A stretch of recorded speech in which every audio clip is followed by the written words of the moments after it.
Warheads, and welcome to The League, exploring the League of Legends lore from A to Z. My name is Rebecca. And I'm John. My name is Mark. Today, we are going to be talking about Ruination, a League of Legends novel. This is by Anthony Reynolds. It is a full-length novel, 448 pages.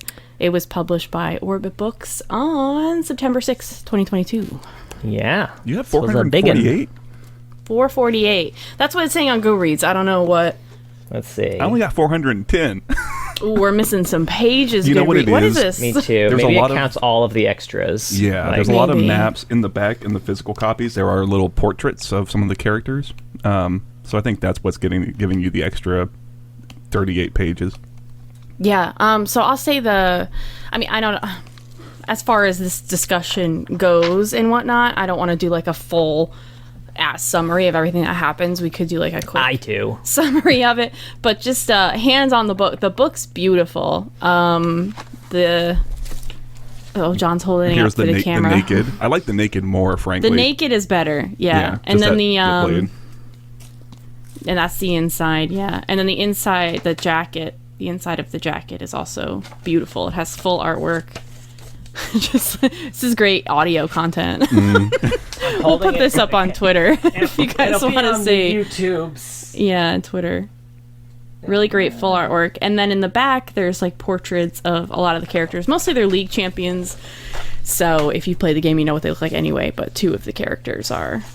Yeah. Plus, it's like Callista before she's a Spectre, right? That's Which you don't ever true. see anywhere, you know. So that's like a good example. And then Thresh as well before he's become Thresh. And also, you get maps. You get maps of some shit. You get You some get a map maps. of Camivore. I never found myself ever having to look at them, but it's appreciated. Right. It always seems like so, I don't know, not small or like Camivore. The topology seemed inconsequential to the majority of the story. Yeah, I don't know if it was like they It's felt true. it necessary for someone who just really had no... I mean, to be fair, I don't know anything about the geography of Camivore, and like I said, I never found it necessary or kind of important to ever reference that. So Yeah, I'll say I feel that way about most fantasy novels, and most high fantasy novels come with maps. It's so rare that I reference them. This book, I listened to the audiobook, by the way. John and Mark read the physical copy. The audiobook is a full cast. It's very cool. There's occasionally like musical cues and stuff like that. Ooh. It's a great audiobook if you can find it. Unfortunately, my library didn't have it. I ended up buying it. But it is a couple of the voices did make me laugh a couple of times. And then the second half of the book, I had to listen to it at twice the speed in order to finish it on time. So everyone sounded a little different, but but I think Rise made me laugh because he's young in this, right? I don't know. Is he a teenager? But he still kind of sounds like a grumpy old man. You know, some people are just born grumpy old men. A little bit, like just a tiny bit. And then Hecarim's voice, all right, I'm going to say just 2 words, and it'll give you exactly what voice this is. Sex Babam. No. Oh. Yes. And now you can kind of deduce what Hecarim sounded like this kind of pompous British accent sounding voice. Really, I was cracking up. I say, Callista, is it something like that? Yes. Dear me. Yeah. How droll. Interesting. I really was interested to hear a little bit just to get a sense of, how it... Like, the musical cues is an interesting idea. Do you think that the Hecarim voice worked? Because it sounds to me a little like it didn't. From what... Just trying to imagine that. I think it worked for the character in the book. I would say the character in the book did not work for me. Sure, yeah. In general. Yeah, that would be one of my iffies on this book. But I guess just to get our first thoughts, like who like liked overall? it? Who didn't? Yeah, overall. I mean, I liked it. Okay, John I didn't liked think it was perfect, but... Well, what is? I feel like Anthony Reynolds was kind of put in a position where they were like, hey, we've got this story. It's been told about 3 different times so far. At least. We need you to come up with a new way that's also different and better, and maybe we'll make that canon. And I liked a lot of the decisions he made. And I mean, I enjoyed reading it. Even knowing exactly where the story was going to go in the end, I thought it was pretty neat. I liked it. All right. I kind of came down on the side of just not caring for it. It was a little bit of a struggle to, like, I think it picks up in the back quarter, like the back quarter of it picked up, and I was enjoying it more, and I was kind of compelled to finish reading it at that point.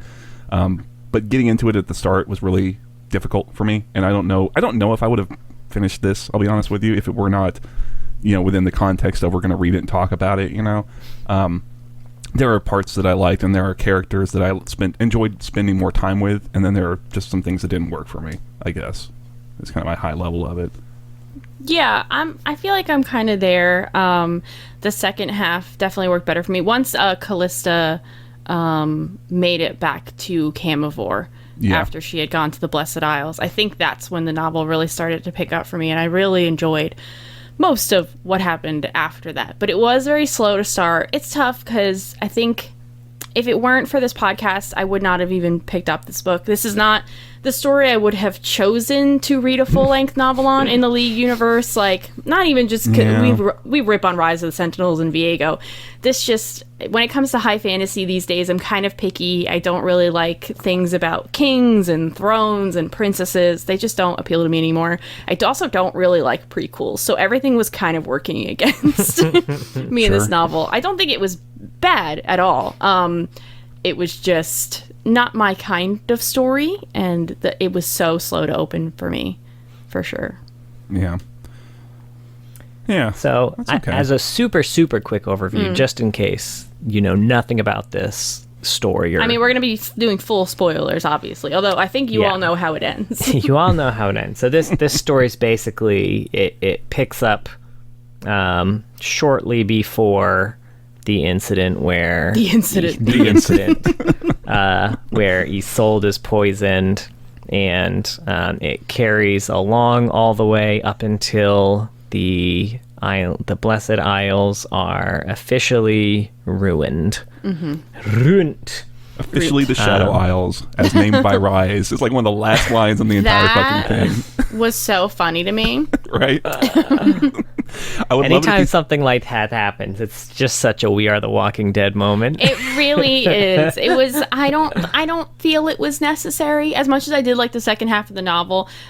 Feeling the need to name everything so we all know how it got to be. Like, we know why they probably started calling it the Shadow Isles. We didn't need Rise to like, these are the Shadow Isles now. No longer the Blessed Isles. I would love it if he said something completely different. These are the Spooky Islands. Right.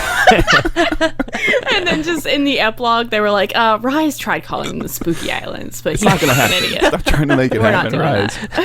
Big Dead Rocks didn't catch on, so... Big Dead Rocks. That's what I'm calling the Shadow Isles from now on. The spooky Big Dead Rocks. Yeah. But yeah, that's what it covers. I mean, I know you got a bunch of notes. I actually did go through and annotate some of mine, too, just to have pieces to kind of reference. John has so many tabs. We're comparing our tabs, and John's has way more tabs than I do. Got me tabbed out. So I don't know how you want to tackle this. I kind of figured we would kind of pick through the story very quickly and then just kind of stop at things that we liked or didn't like. Sure. Like, I don't know. Yeah. Yeah, I'm game. Sure. You guys gotta go through your tabs one by one. Right. Yeah. I'm trying to, I will say, not all my tabs are quality notes here. What? Okay. Yours? I'm flipping to my very first tab here, and the note I have on it is, what a fucking name. This is where we learn, I think the first place we learned Viego's full name. Oh, yeah. Which was Viego Santiarul Malakval Kala Haigari, which I'm sure the audiobook had a more accurate pronunciation of. I don't which remember. Rebecca will do for you right now. No. No, I will not. Yeah, Callista's got an equally long-ass fucking name. It's very Acacia, almost, in that way. Yeah. I wonder if it's kind of similar idea, where it has to do with like where they come from, accolades, I mean, I don't probably know, shit like that. royalty and whatnot. Yeah, I'm sure something like that. I'm sure if we looked at there's also a little family tree. Oh, yeah, I was going to say, let me look at the family tree real yeah. quick. I'm sure it's something like that. Like it could very well just be like father, grandfather name. They don't have their full names here. Viego, Leonore. Nope, that's not in there. Camavilla, that's not in there. Okay, this is great content. What other thoughts do we have? So I guess opening up. So, okay, here's something that I found myself kind of getting frustrated with, or a big thing that I did not like about this book is that the prose is very, I guess I would say pale. Is that a phrase that people say, pale prose? Kind of like the inverse of purple prose? Like, I don't know purple prose either, so... so I guess what I would mean to say is that I found it often lacking like very vivid depictions or like descriptions of things that was going on in the scene. I found a lot of the time it was very this happened and then this happened and then Callista did this and then Viego said that, and there's not a lot of like artistry, for lack of a better word, to really immerse me in the scene. And the example I kind of pulled is, so it's at the assassination is kind of happening, and Viego uses some magic to push Callista away. And the way they kind of describe it is essentially just that I'm trying to find the actual thing. She's pushed away, sliding and staggering by a force that was impossible to resist. When Callista regained her footing, she was easily 15 feet away. And I can't find it, but trying to beat on it, and it feels like hitting an invisible wall. And that's really it for the description of this thing. And they make a point in this little sequence, too, that this is the first time a monarch of Camavor has ever had magic. And on top of that, when Viego's getting into his moods and his emotions start to run hot, it makes the magic stronger, and they kind of feed on each other. So I feel like, wouldn't this be a really good time to really paint like a really vivid picture of what it feels like to be crushed underneath that like just raw force? Like Callista can barely is choking out breaths because she's being crushed by this force that Viego is pushing against her, or she's like thrown away like a rag doll and just slams into something. It's just very like bare bones in terms of trying to depict this thing for me. And so the impact of, wow, Viego just used magic and that's this crazy thing, it really falls a little flat in my mind. Does that make sense? Yeah, I'm with you. The common phrase often used and that you get tired of hearing as a writer is show, don't tell. And that gets frustrating because sometimes telling is very important and it's good and it has a place. But in this case, I do feel like the opening in particular, when we're being introduced to everything and everyone, we're being told all of it and we're not really being shown anything. And I think that's why I did struggle with the opening of this book for reasons that you're saying, Mark, for like that for sure. I'm not, and it connects why, like a bigger problem I had is that I never bought Callista and Viego's relationship at all. They're supposed to be kind of close. He is her uncle, but she's older than him, and she was a big sister figure. Something we're told, but I never witnessed at all. And I really don't feel a connection with them. And that makes kind of the whole thing fall really flat in the end, because if I'm not buying this strong connection that they have, the betrayal and everything he does at the end doesn't hit as hard. I mean, I know it's going to happen anyway, so that's also making it not hit as hard, but that was something I really struggled with. And I also really struggled with why Viego loves Isolde so much. I think I could get there, but we're given so little time with it. So little time. Mm-hmm. I like the idea that Viego is kind of becoming more cruel and Isolde is someone who pulled him back, and that's a really kind of codependent and unhealthy thing, and he becomes this really like emotionally abusive partner to her. And that's all great, but not shown very well. Yeah. I completely agree. That was kind of my other really big issue with it, and it's exactly in the intro, like you said. They're having to establish a lot, and on top of that, like you said, Viego, for being so pivotal, really is just there kind of in the beginning and kind of in the end. Isolde is barely there at all because she's dead and dying for the most part. They try and give her a bit more with there's like 2 or 3 journal entries of hers, and that's still not great because it's still just her saying Viego sees me as a prize, and it's like, okay. Like you said, I'm open to that idea, but you gotta show it for it to feel authentic. And yeah, like you said, that relationship of... It would really be nice to see Callista and Viego get along, like, once. There's a little introductory scene where he's about to become, or try to become king, because you can die doing it, apparently. And Callista is reassuring him. And it's like, okay, that's a start, but it'd be nice to see some of the good times so we can see how far things have degraded by the end. And like you said, for the betrayal to land, because the Hecarim betrayal absolutely doesn't land whatsoever. Oh my god! It's kind of silly. We'll get to that. Yeah, it is real. It's. I laughed out loud. I'm pretty sure. Yeah. So it's really the biggest betrayal that landed for me was Nuno. To be honest with you, fucking neck crit at it again. Right. So that was a big frustration point. It was funny during that scene that you just referenced too, where we do learn that sword that Viego has is kind of a sword that all the kings in that line have, and you have to be chosen by the sword in order to become king. And if you're part of the bloodline and the sword does not choose you, it will just murder you. Which has happened, it sounds like. Which has happened, yeah. It's not unheard of. And it made me wonder a few things. One, is this Riot's way of blaming Sentinels of Light on a sword that they also made up? Because the sword could have ended it right here. The sword has terrible judgment. Yeah, and two, what are the qualities the sword is looking for? Yeah, that's a good point. I mean, we're complaining about Viego, and I will always complain about Viego happily. But Viego, I thought he would be different at the beginning of this novel than the end, and I really feel like Viego is kind of the same. He does, in a way, quote, descent into madness, but I feel like he's already towing the line of madness right at the beginning of the novel. So I don't know. It's tough because most fantasies are not a standalone novel, and I really feel like it was tough to fit everything in here. Yeah. Yeah. I think you see a lot of that.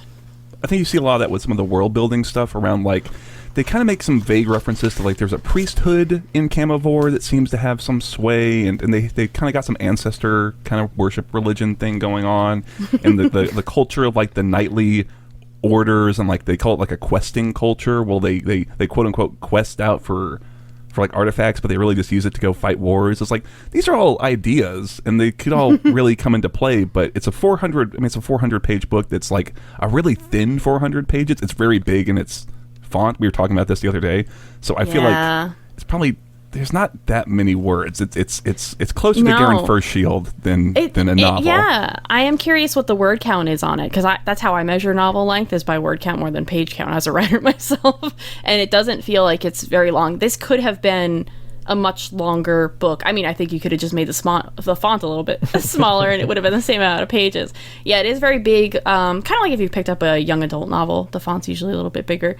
Mm-hmm. It feels like that. This could have been another 100 to 200 pages, and I think it would have really filled out the relationships for me and Camivore for me, and it would have been so much more devastating, because it is sad what happens to Callista in the end, even though you know it's going to happen, because I had kind of liked Callista by the end of it, because she had something of a character, but I didn't feel like she was upset about Viego. I think I never understood why.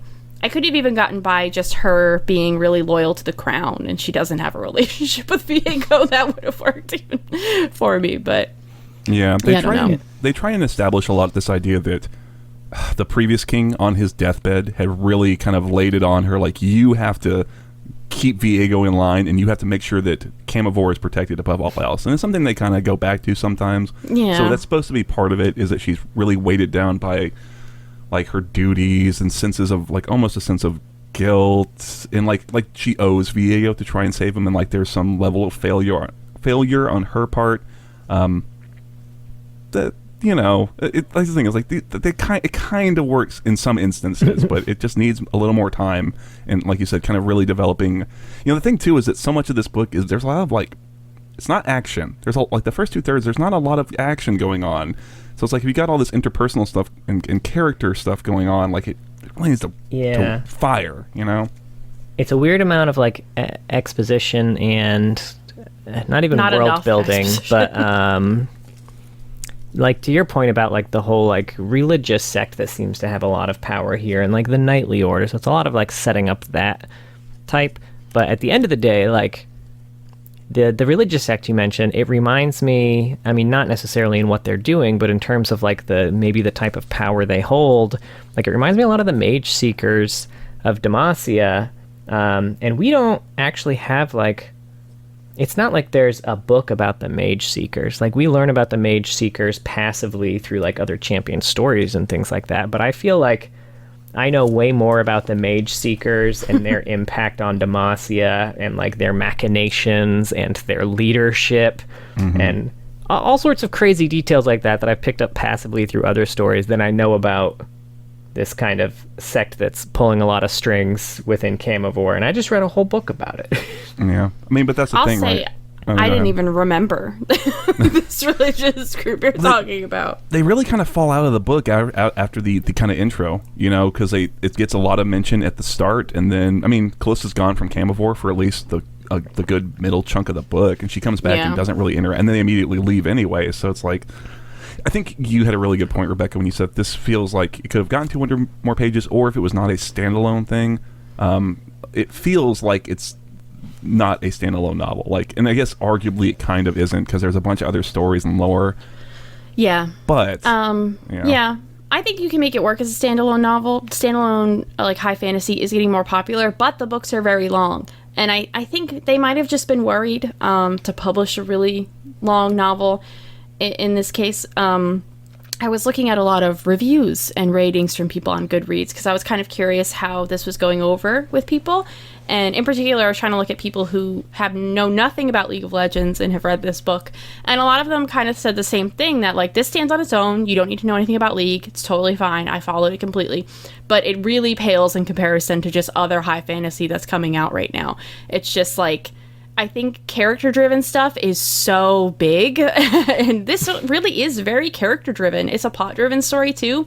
But it could have been even like way more character-driven. And League, the best stories are character-driven. I think the ones that they have. So, you know, fluffing up those a lot of the problem I have with champion lore, right? I just want more connections, deeper connections with people. So you rip my heart out when Viego turns on Callista and sends his army after her. That should have been a devastating moment, like devastating.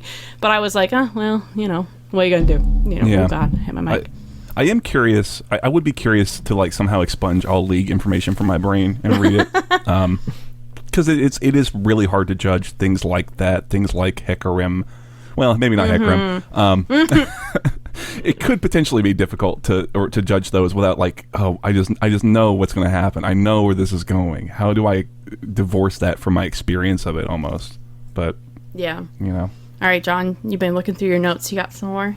No, I have no notes. No. Oh shit. What do you want to talk about? He just faked it. He's like, I didn't think we'd actually talk about the book. I just put in post-its just to. All the tabs are just personal. It's like a shopping list. Teehee.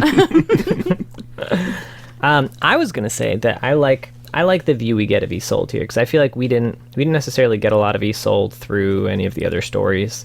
And I feel like the snippets we get of her journals, and also the snippets we get of Callista's letters to her, I thought actually did a pretty good job of fleshing out the type of person she is, which I like. I mean, she seems cool. I would hang out with her, and it would be a shame if anything happened to her. Then wouldn't that just be fucking terrible? Right.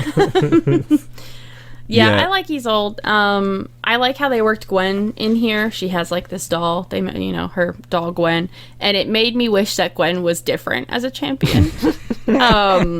I couldn't. The blue-haired anime girl, I just couldn't correlate with like this doll that she had made, and the idea that this doll takes a piece of her and that ultimately is what kills Viego. Amazing. That's great. That's a great arc. But Gwen is so dumb. Just I'm so sorry. As a separate concept from this, very cute, right? Very fun. But as like this doll that is being clutched by this dying queen, and then who takes a piece of her when she dies and then annihilates her abusive husband. Oh, that's great. Not Gwen though. Just looks real goofy. Can't do it. Can't do it. Can't do it, son. Can't do it. I'm sorry, Gwen. Now, we get an interesting bit of information in this that I don't think we had gotten in any of the stories, which was that Callista was betrothed to Hecarim. Yeah. Yeah. That was kind of new for this. And we know what type of person Hecarim is. But I'm curious if I didn't know that he was bad, I feel like I almost would have been more suspicious of him. But knowing that he went bad reading all his stuff, I was like, maybe they're gonna make him not bad in this. No. But they made him bad. Well, I mean, that's the thing. I want someone who doesn't know who Hecarim is to tell me, did you ever buy that this guy was good or legit? Because I feel like the moment he shows up, like I don't know. I was trying to put myself in that position, and I would never found myself thinking like I would ever buy that this guy is legit or that this guy isn't bad. You know what I mean? Like red flags for me were kind of up, like popping up consistently. Yeah. I don't know. Like what do y'all like? I don't know. What do you think, Rebecca? Yeah, I feel like they made such a point to talk about the Iron Order in a way that showed you that the Iron Order was really brutal and cruel, and he's the one who leads them. So I feel like I kind of almost bought Callista, like maybe not understanding what the Iron Order was doing and kind of buying into some of it. I mean, she's like, I'm not gonna love this guy, but I always knew my marriage was going to be like a keep the peace thing.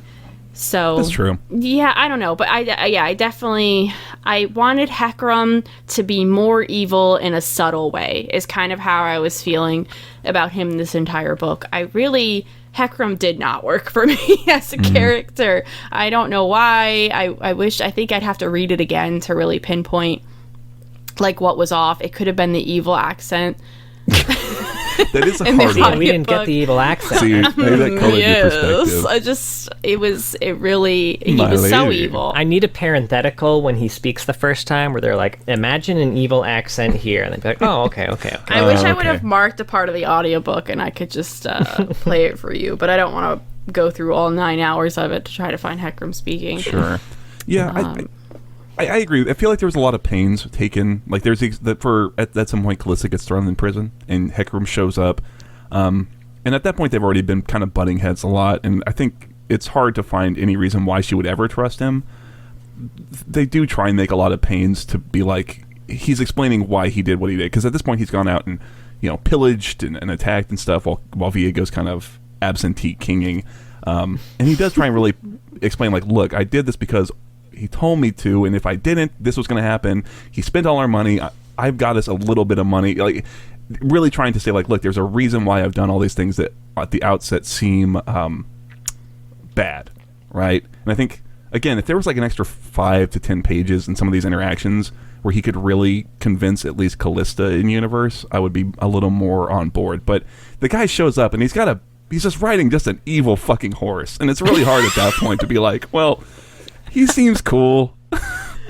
Honestly, it sounds like he rides up on that horse that you get from the Brotherhood in Skyrim. What is that What is that horse's name? I was thinking, like, imagine a Disney villain riding a horse, like Frollo's horse or something like that. I don't know, from the Hunchback. It's something like that, where it's just, this motherfucker is evil. That horse is fucking clearly evil. Yeah. Yeah. Which is, so it's hard, because I think the big thing we always, at least I went into from thinking about the Callista story, right, is that she gets betrayed by Hecarim, and at the moment of betrayal, she trusts him, and that's why it's such like oh wow, I can't believe Hecarim did this shit. But when it happens in the book, it's like, wow, I can't believe she didn't think Hecarim would do that shit. Like, come on. Yeah. It was a weird moment in the book, for sure. It was a very weird moment in the book for it to happen. That whole section, I was like wondering if they were going to retcon the whole being stabbed a ton of times. Me too. Thing. Yeah. Sure. Same. Yeah, I definitely think they needed more of like a Frozen approach to this, like Hans from Frozen, where he's just like a genuinely sweet and nice guy, and then in the end he stabs her in the back. That would have been great, but that he's clearly evil. And I think they even have a scene where he sees Ledros going into Callista's room, and he's just lurking in the shadows, glaring at them. And I'm like, why is this in here? Like, I marked that because okay, so before each POV character, they give a little symbol of like, ooh, this is Callista's helmet, this is Thresh's lantern. That's cool. Yeah, yeah, it was pretty neat. And one of them is a little glaive, and it's the only Hecarim POV we get, and it's him seeing like Ledros went to her room to give her the locket. They didn't like, there's nothing untoward, and she actually kind of denies him. But you're right, Hecarim's just standing there in the darkness and talks about how like he's sitting there and he's just like seething and his fists like clench. It's like that, like Arthur just like, she's fucking Ledros. It should not have been in there. Yeah, I don't know why. I almost thought like, oh, is he going to try and use this in some sort of Machiavellian like thing. Ooh, that would have been more interesting. But it's not. He seems legitimately to think that they were just boinking, and he's like mad.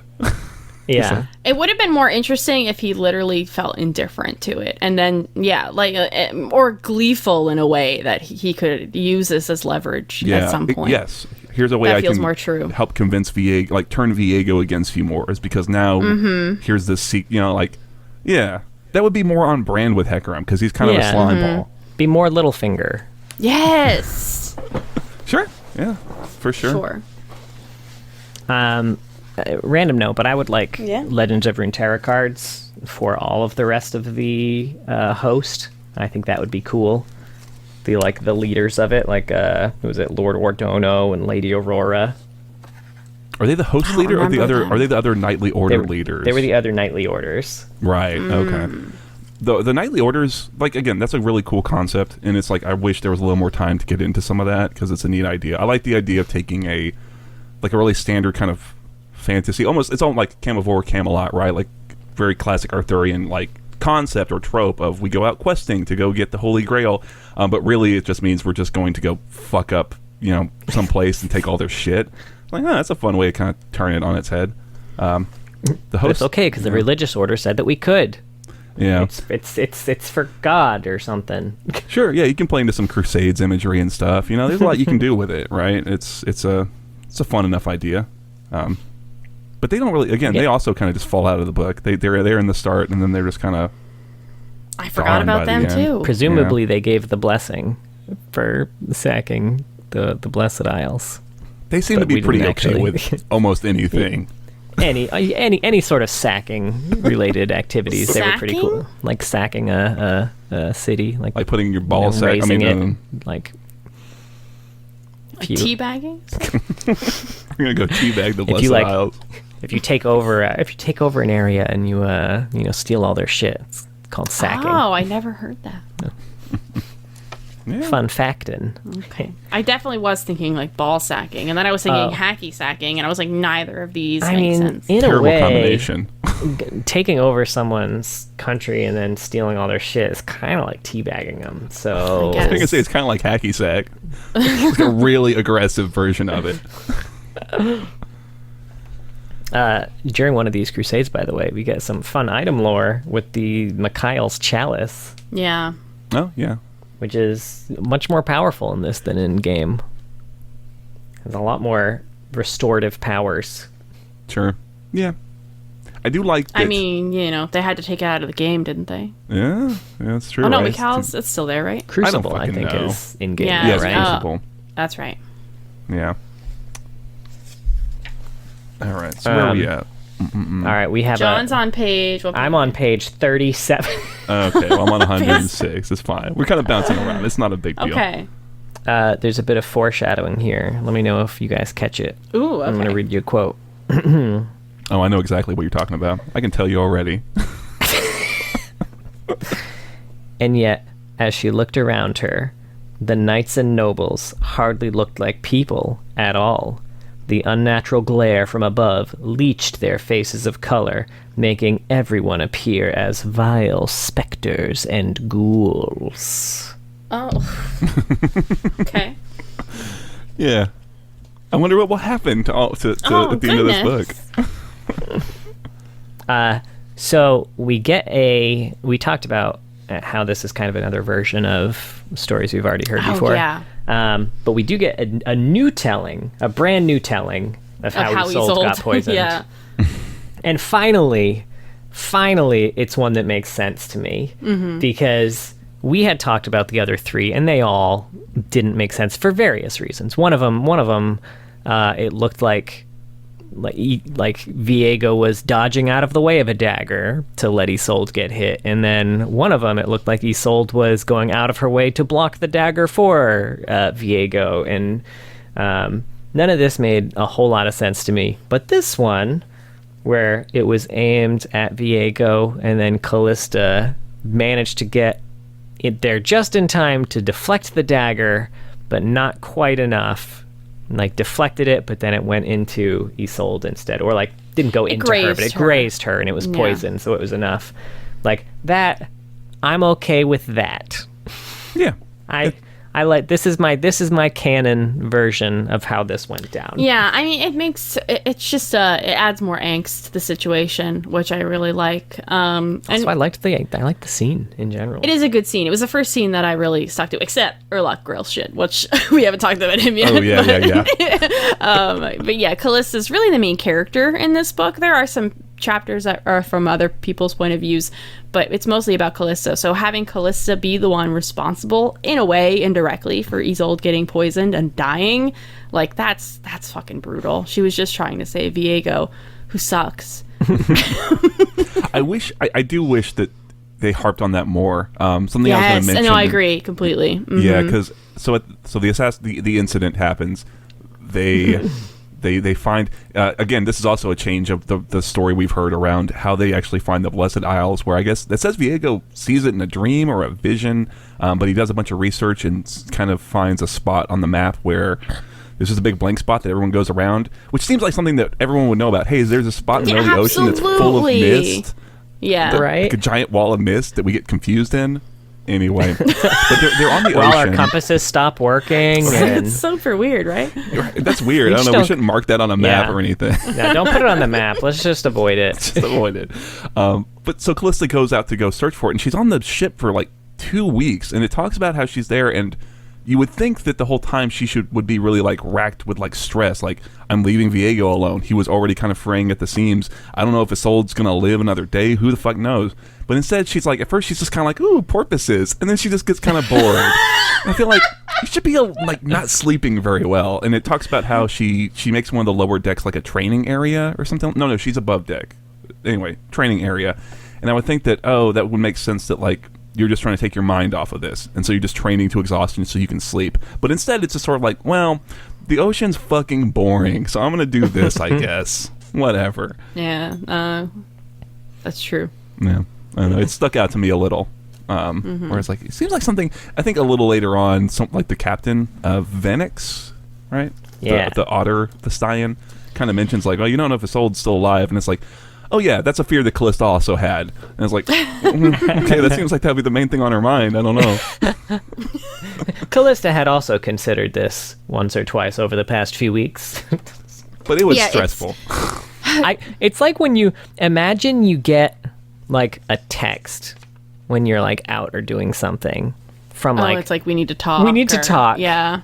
Like, that's all you're going to think about all day. And then like a month later, you know, yeah, like stress about that shit every day. Yeah. Yeah, I mean, when she gets to the Blessed Isles, and she asks, permission to bring Isolde there, they take their time answering her. They take a few days, and she's like freaking out the whole time, like, I gotta get back. Isolde might not be alive. And yeah, you're right. She should have had that energy throughout the really entire nervous. thing. I wish that was something, had been emphasized the entire thing, so by the time she's at the Blessed Isle, she's at her wit's end, and that's... Yeah. Because she doesn't really like being there, but I feel like if you kind of amplified that and had it going on from, like, way earlier, by the time she's there, you as the reader might be feeling the same thing, like, I want to get the fuck back and just know what's happening. I might just leave without them telling me the answer, because I don't know what's gonna, like, what's happening. Who the fuck knows what's happening in Camavor, so... Yeah. For sure. Now, the next note I have is like around page 60, and this is kind of an example of how I was taking notes while I was reading, even if my thoughts resolved themselves later on. So I'll go over my next two notes, but this is during the Urlach Grail section, whereas he's more commonly known in the League vernacular, Thresh. I don't know why you put that affectation on it, but okay. Thresh. So this is the point where someone named, whoever his boss was, basically named Maxime. He kind of, Thresh was up to some shady shit down there and was hiding a bunch of artifacts in his room after pilfering them, and his boss caught him. So Thresh kind of walks in on him, rifling through his room, and he's like, ah ha ha, your days are over. And then the next scene we get to, it's, the authorities essentially banging on Thresh's door, like, you gotta come with us. And my first thought immediately was like, for real, dude? You let him just rat you out like that? Like, you didn't just murder this guy? Like, I thought for sure that you were just gonna murder this guy. And I was very confused. But then, later on, we find out that he did actually, he didn't murder him, but he, like, trapped him in a room and was torturing him. And the whole reason the authorities came was because that dude was, like, missing, and they wanted to know if he knew anything. So it all came together. My note says, there we go. Release, finally. I had the exact same thought process. Can I say, I fucking, all the Thresh stuff is really good. I really, so good. Anytime I saw that lantern, I was like, oh man, I'm super entertained, because I think what it is for me is that Callista's not a bad character, but I do feel like there was a little bit of a struggle maybe to give her like a really strong voice when you're reading her passages, and she's the main character. Like, I think the vast bulk of the book is her, and so it's hard when there's not a lot of strong like authorial, like narrative voice going on. But whenever you're from Thresh's perspective, it's drenched in it, and it's like, oh yeah, I totally get what this guy's about, what his perspectives are. He doesn't have to tell me that he's like a sadistic, crazy little motherfucker, because I just see it in the way he thinks and the way he does shit. Yeah, it's well before he has someone locked up and he's torturing them. He is the kind of guy who would lock someone up and torture them, and not because he says, I'd love to lock someone up and torture them. The voice actor for him was really great too. I would have read an entire novel from Urlach Rail's point of view. I thought they were really fantastic, and I didn't think I was going to get into it. The first chapter, one of the first chapters is from, maybe it is the first chapter from his point of view. Probably, yeah. Yeah, and I thought it was good, but I wasn't expecting to turn, and I like that was the opening chapter. It was setting up him being kind of sent underground. Nobody wants to mentor him, is what it comes down to. And you're getting this from his point of view, so he's like, they're all rich snobs, and they just look down on me, and they're kind of like, you're fucked up. It's kind of like how they phrase it. Like, you need to go away. Yeah. Like, you should still work here, but no one, you're too fucked up. And I mean, Urlach Rail, Thresh is the one who gets all of this. This is all his fault. I was gonna say, that's one of the big changes in this. Like, previous versions of the story, all we hear is that a warden led Viego down to the fountain. But Thresh in this story has way more agency than that. Like, and it's intentional. He's intentionally doing what he can to bring Camivore here. Yeah. He's taking every opportunity he can to pull the strings. He understands when he needs to use his brains. I like towards the end the scene he has when he realizes that Viego is actually very powerful. It's such a good moment in the book when Viego uses his sword and he sees this magic, and Thresh is like, noted, okay.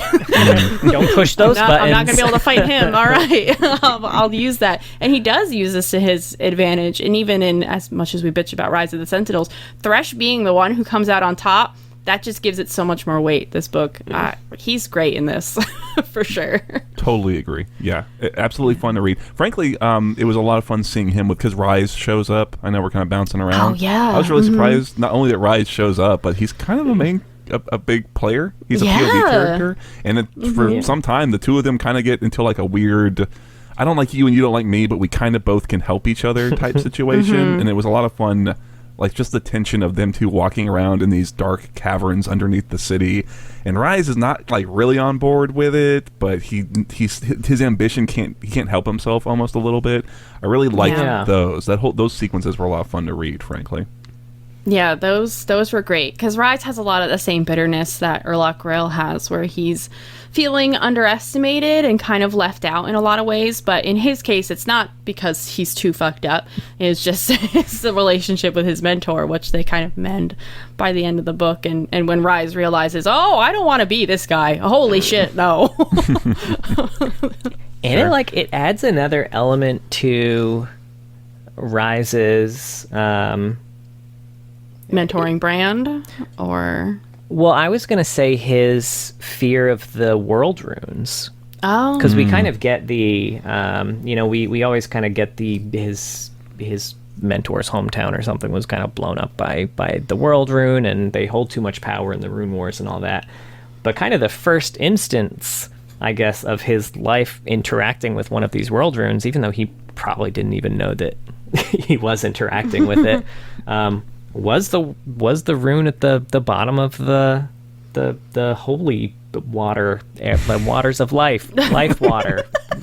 The well of ages, Sobe. I think, is what they call it.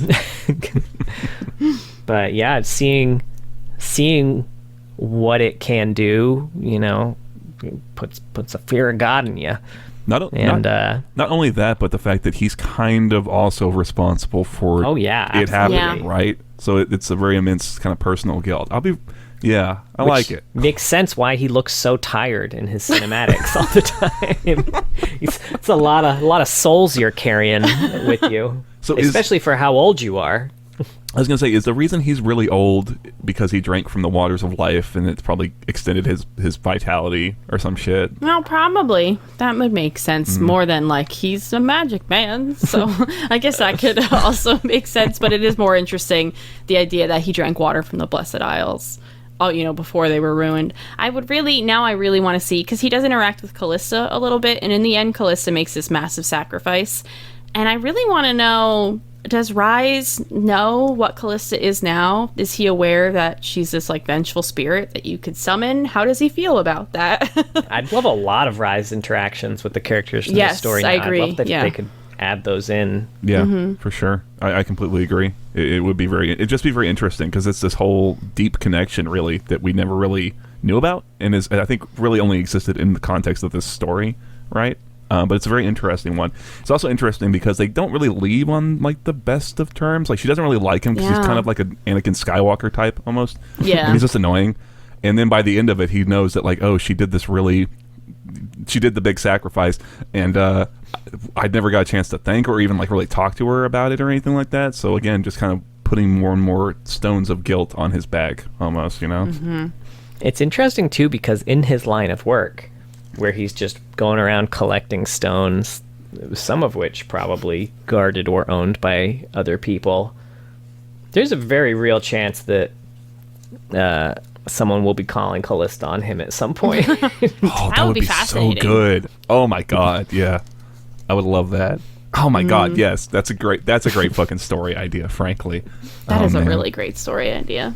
I mean, he's one of the few people who was still alive and knew Callista before she became what she is. He may be the only person who's still alive, because it's probably just Ledros and other ghosts at this point that I can think of. Yeah, I don't think we'll count Viego as alive.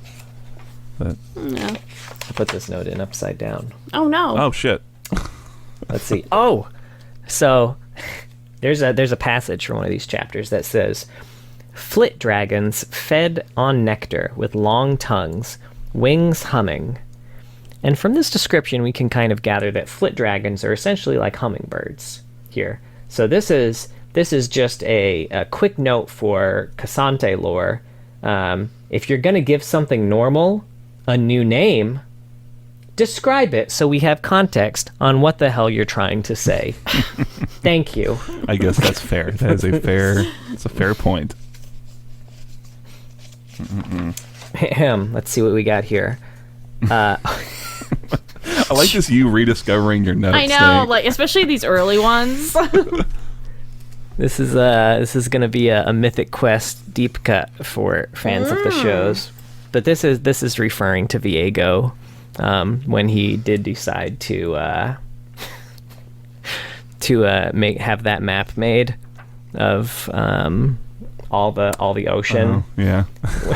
He's like, yeah, I just gathered these hundreds of maps together, and then I called the cartographer in to just go through them and make this map. Did you know we had a cartographer?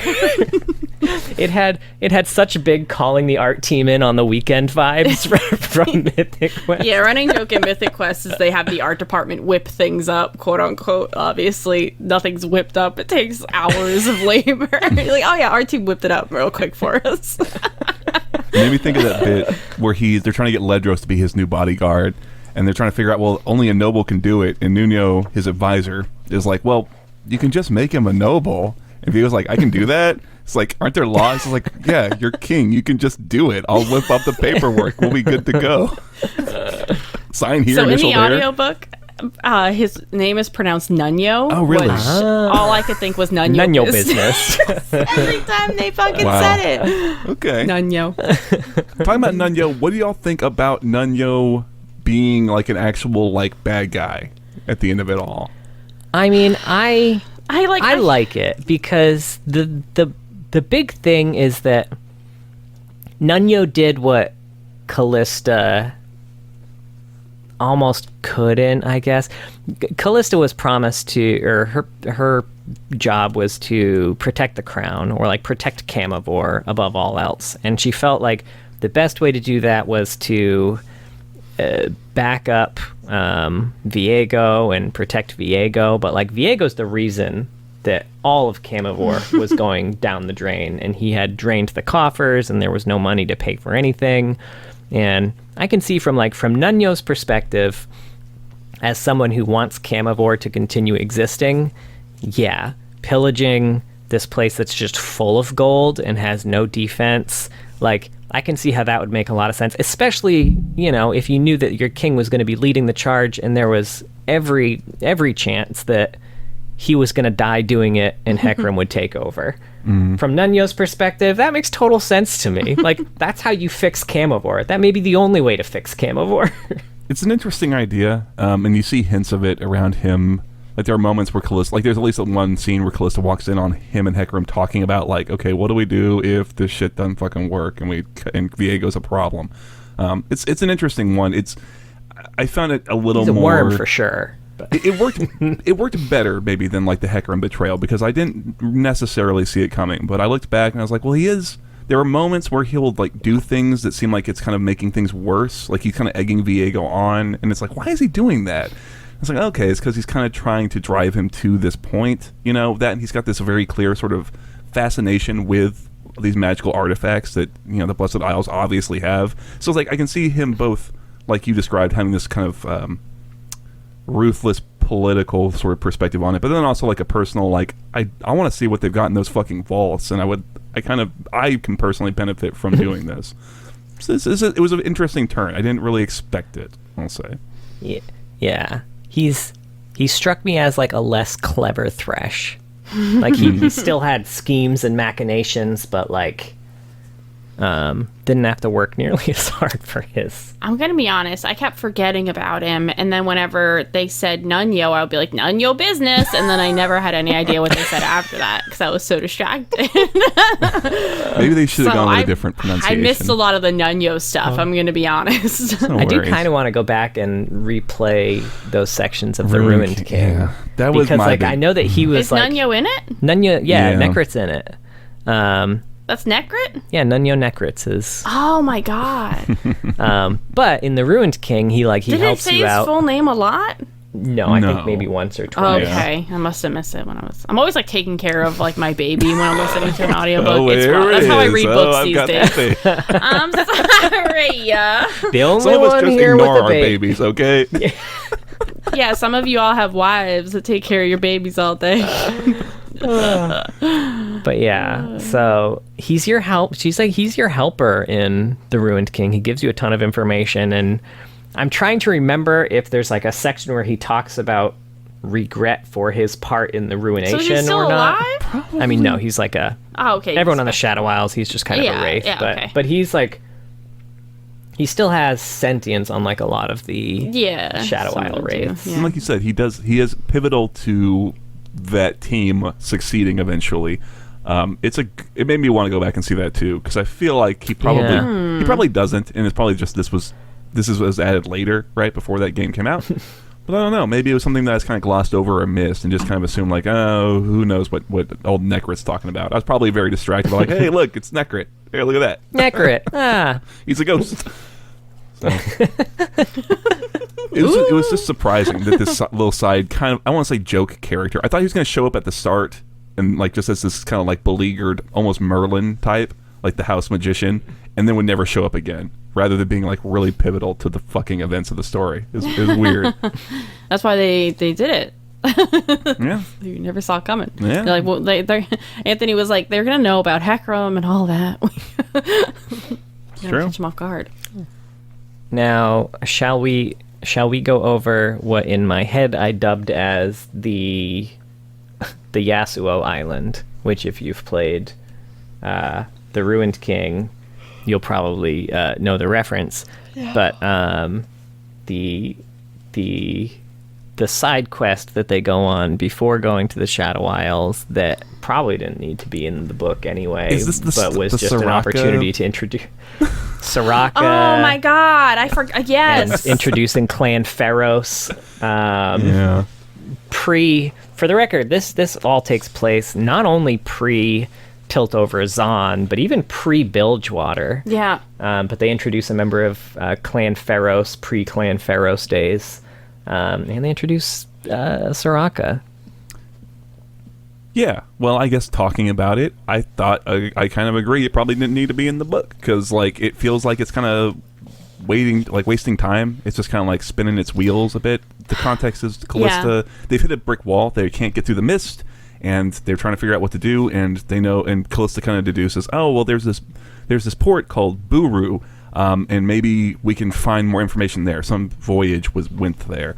And they don't find a guide, and eventually they get the deal with the Pharos guy who leads them to Soraka, who's like a seer, and kind of, and then just gives like a cryptic message, and then they get betrayed, and there's like a tiny action sequence. I guess to me it was like the biggest issue that I had with it is that when you have to introduce like a vision or like a dream or like a soothsayer or like a seer to come in and help your character find the plot, it's like, there's not like a better way. Like Callista couldn't have done something to find the plot. You just kind of had to kind of reach in. And I agree. Yeah. The worst part to me is that she did. Like, if they had seen the ship that was being attacked, and then Callista was like, wait a minute, that masthead is what Soraka told me to look out for. Let's go save them. Yeah, it makes sense. Maybe you need the vision. But she didn't.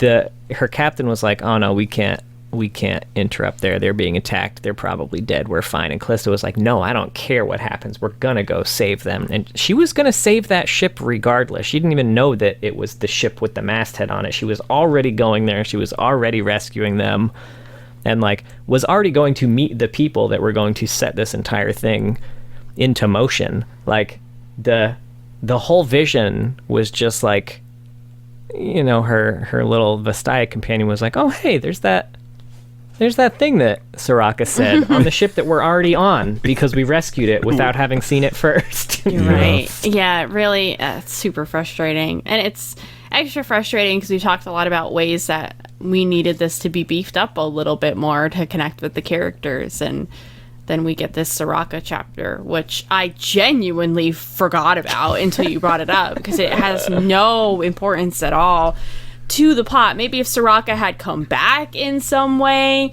why does she want is it just destiny that the Blessed Isles are going to become the Shadow Isles? I'm sorry, the Dead Rocks. The big dead rocks. The big dead rocks. Why is she leading Callista here? It's a good question because she presents it to Callista as like, you have a choice. You can not do this, and you can just go live your life and be happy if you just fucking leave. And on top of that, Soraka's like, well, you know, someday this is going to be Bilgewater. She didn't say it outright, but I was like, and that sucks because Bilgewater is going to suck ass. It's going to be it's going to be like a canker sore of murder. That's a quote. Yeah. That's actually from page 189. Bilgewater's going to suck ass, said Soraka.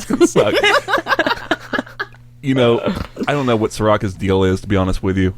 Maybe she's sort of like, she's just very impartial and amoral, almost. Just like, I just tell it how it is and let people decide. But it seems weird, because it seems like she doesn't want Bilgewater to be there, and maybe Callista not doing the shit will change that, but I don't know.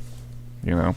Or maybe Bilgewater would suck less ass if it wasn't attacked by wraiths every fucking 3 months or whatever. It would probably help. It would have to help, right? I think so. I think it would have helped a lot. You know what another frustration I had? So this is all Soraka's fault. I'm sorry, go ahead. No, not at all. We should just keep tracing the blame back and find whose fault it really originally is. It's probably some Camavoran, I'm going to guess, but you never know. Another complaint I had with that is that they get betrayed by the Pharos guy. He takes Callista and holy shit, I forgot her name. Venix? Fennec? Was it Fezzix? The problem is I'm thinking of Vernix, which is that shit that's on babies when they're first born. She's one of the... Venix. Venix. You're right. She's got cream cheese all over. But they get betrayed, and they kind of Clanferros guy takes them prisoner, and the whole thing is resolved in like 4 pages. It's such a little brief hiccup of like a complication. It's like, why even do it? Or why not? Or rather than that, why not like spend more time with it? So there's like some tension around what's going to happen, how they're going to get out of it. It's just like they're like captured and then they're free, like in the span of me turning the page. I was like, oh, okay. Yeah, I had also forgotten about the betrayal because it's so quick. The only thing I can think of is, one, maybe they needed some kind of action scene because it had to happen. They were feeling pressure to put a little bit more action. I don't think that's necessary, but I understand kind of feeling like that when you're making a high fantasy. Or they wanted to highlight various ways in which Callista is being portrayed in her life. Because at the end of the novel, I mean, she does turn into this vengeful wraith, which I also didn't love how that happened. We could talk about that when we get more towards the end of the book, but I really didn't feel a lot of the portrayal that she was talking about. I mean, because the Hecarim betrayal was so laughingly obvious. And then the other ones are things that we haven't seen except this one little area, which like I don't know. Is that much of a mar on your soul, Callista? The stranger that you trusted betrayed you for money or whatever. Guy who no one trusted at any markedly point. Untrustworthy dude. Yeah. So I think what they were trying to do is surround Callista with betrayal.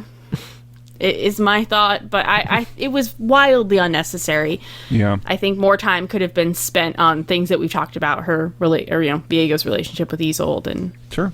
And I think Callista. To your point about like pacing, because we go right from that to another action sequence where they're saving the ship that we have been talking about. And it's like both that piece I think in turn suffers because it's also very short. Again, it's like 4 pages of them fighting these like mer people, and from like when it starts to when it's resolved. It's like maybe that would have been very cool. That had a lot of potential as a cool fight. There's a lot of imagery. Like maybe that can all be the mer people fight, or it can all be the betrayal if you want to go that route. Just to give some more time. I think that was So yeah, I think they just wanted the betrayal around her at all turns. Little cocoon. Cocoon of Doom. It's a sequel to Cocoon. Let's see. My next note is for page 220. Do you have one before that, Mark? I don't know. I don't want to keep harping on it. I was a little frustrated that when they go to save that ship, that the captain acquiesced. Like they have like 2 or 3 lines back and forth before Vinix is like, okay, we'll go save them. When Vinix seems really convinced that if we go deal with these things, we're going to fucking die. We need to get away as soon as possible. And then afterwards, Vinix is sort of like, well, yeah, you were right, Callista. It shames me that I was so dishonorable. It's like, I don't know. She kind of, like, Vinix always struck me as like a really practical, like, down-to-earth, otter person. And she shouldn't be so willing to, like, she shouldn't give a shit about honor. It doesn't matter. Honor matters to only when you're dead. I don't know, something like that. You know what I mean?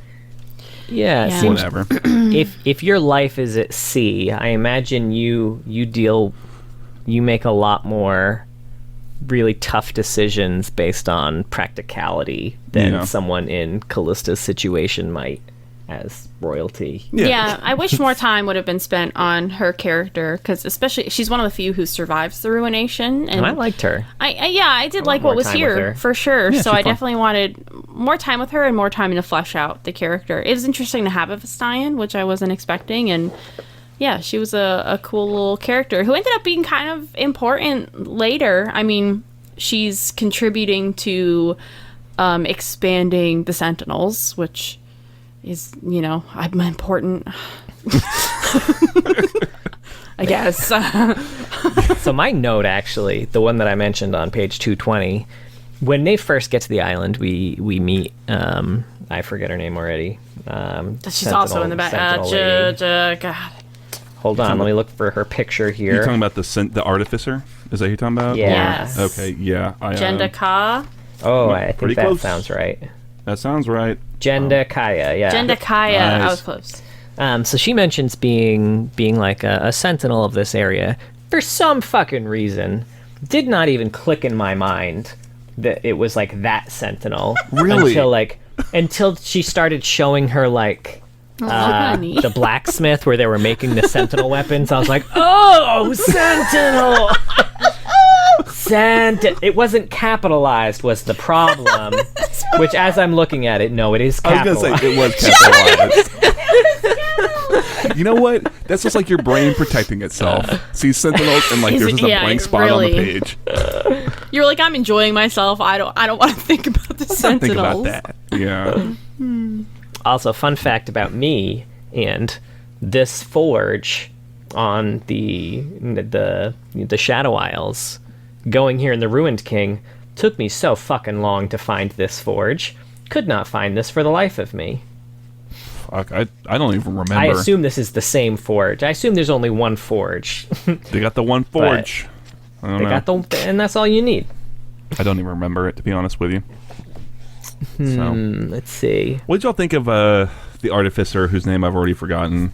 Jendikaya. Yeah. She's another one that Very friendly. She was very friendly. Unnaturally friendly. Again, I needed more time with her. Again, specifically, she's not a champion, so Jendikaya is a new character, and I'm gonna need a little bit more time with that. We understand that as a Sentinel, she's going to be very important. I assumed she was going to survive because the Sentinels have to survive in some way. But if I were a reader, who didn't know anything about League, I think this would have caught me really off guard because it didn't feel very important in the moment. I only knew it was important, and so it felt a little bit more important. Yeah, she got very attached to Callista very quickly. That's kind of my frustration with it. It feels like a hallmark of some fan fiction writing. It's like everyone just kind of likes Callista, right? Jendikaya, apropos nothing, just starts talking to like she's this outsider and just starts kind of talking. And I get that Jendikaya sort of bucks tradition and is kind of she doesn't go along with what the other Hellions, Blessed Isle folk say, but it is weird. She just kind of sits down and just like, hey, do you want to hear about some cool relic weapons that I'm fucking making? Yeah, you're totally right. Like they were another kid with her Pokemon cards. Tyrus is like that too. Honestly. He is, yeah. They needed to talk about the Sentinel weapons, and it was like he didn't know how to approach it, really.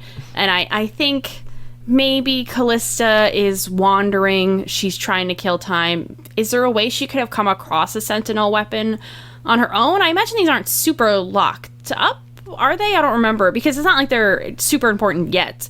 So having her be able to pick one up and have it fire in a way or something like that, I think you could have gotten Jendikaya's attention very quickly and gotten the backstory of these weapons and why they're so important. That would have been nice. Yeah, because Callista even if she couldn't completely fire it, because that would be a little too easy.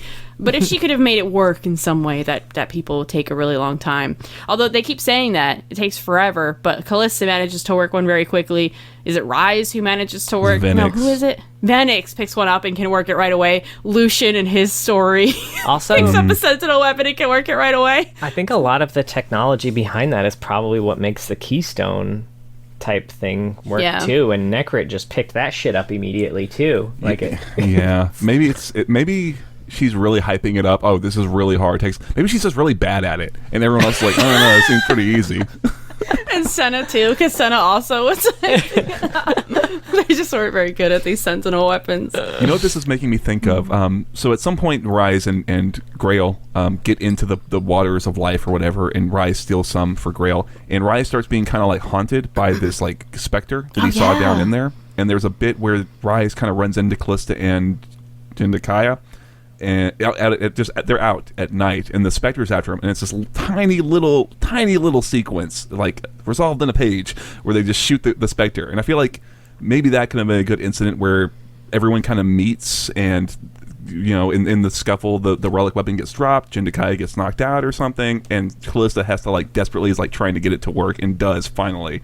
And that's how they're kind of introduced. Like maybe the Sentinels do kind of operate just in the shadows like the Threshers almost. I don't know, there's a lot, maybe something like that. I like that. I don't know. Yeah, that would have made a lot more sense to me.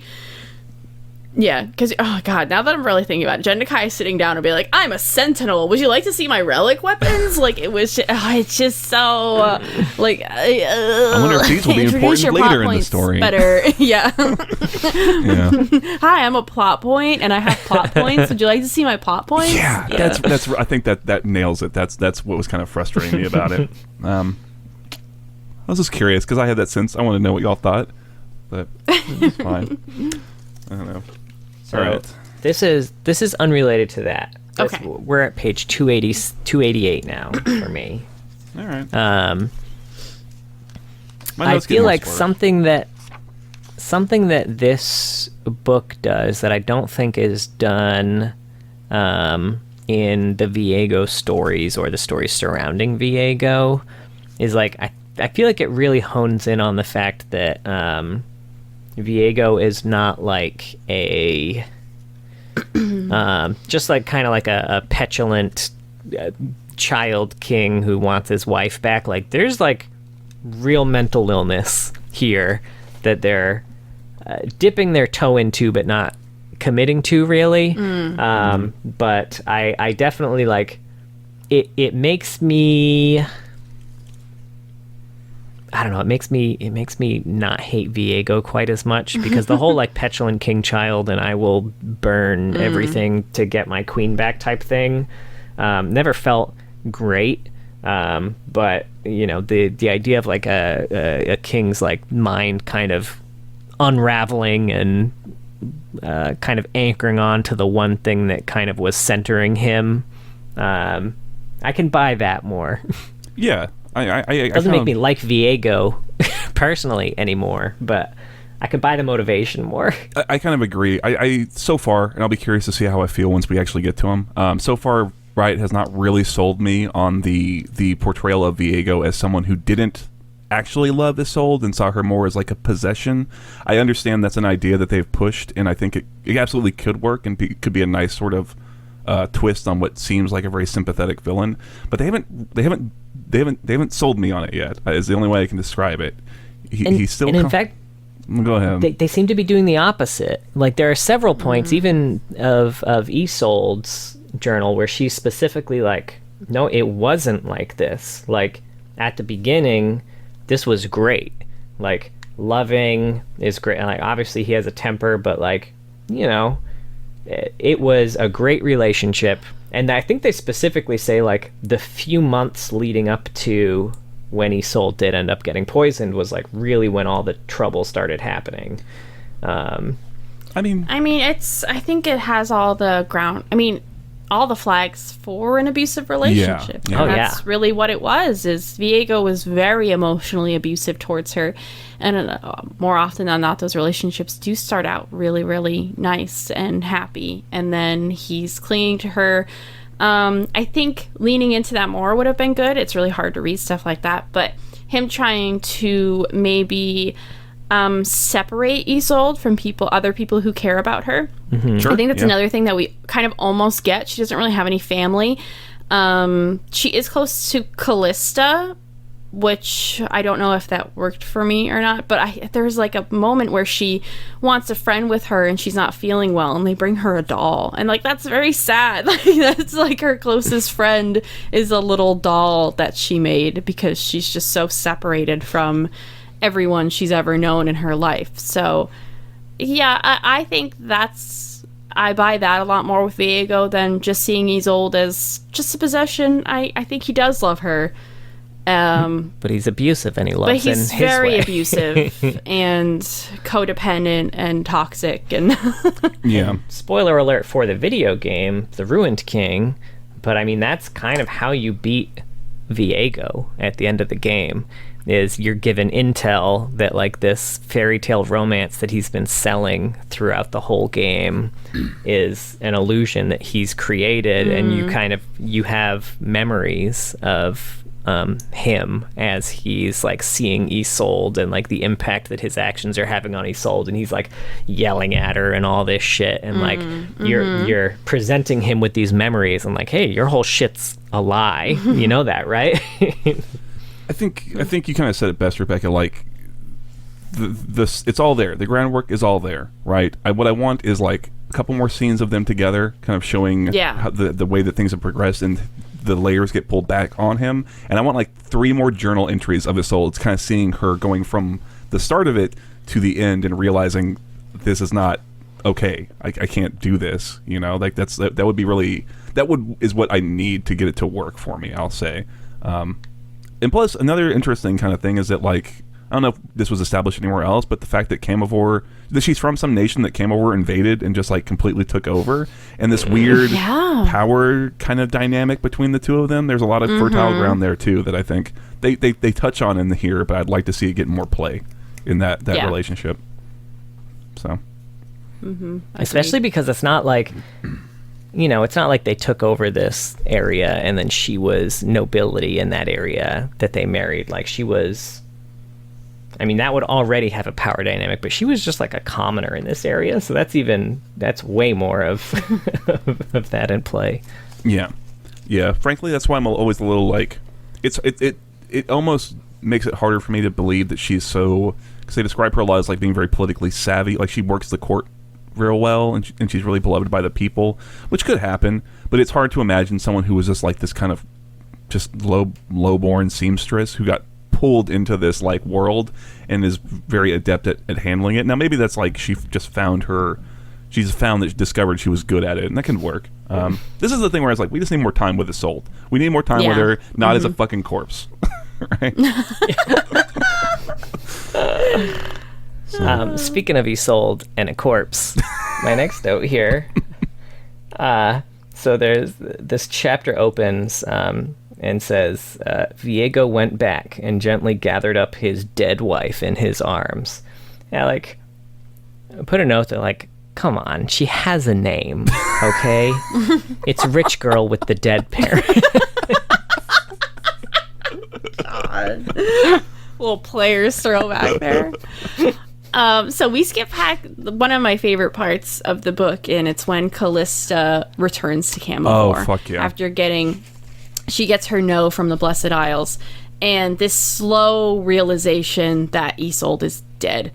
And that Viego's in denial of this, and everyone around him is just kind of silently like, yeah, maybe, get well soon, man. I don't really know what to say, and because I didn't know if she was going to be alive or not, because I think this could have gone either way. I think there are tellings where she had died already, or she was still really sick when she was put in the waters, right?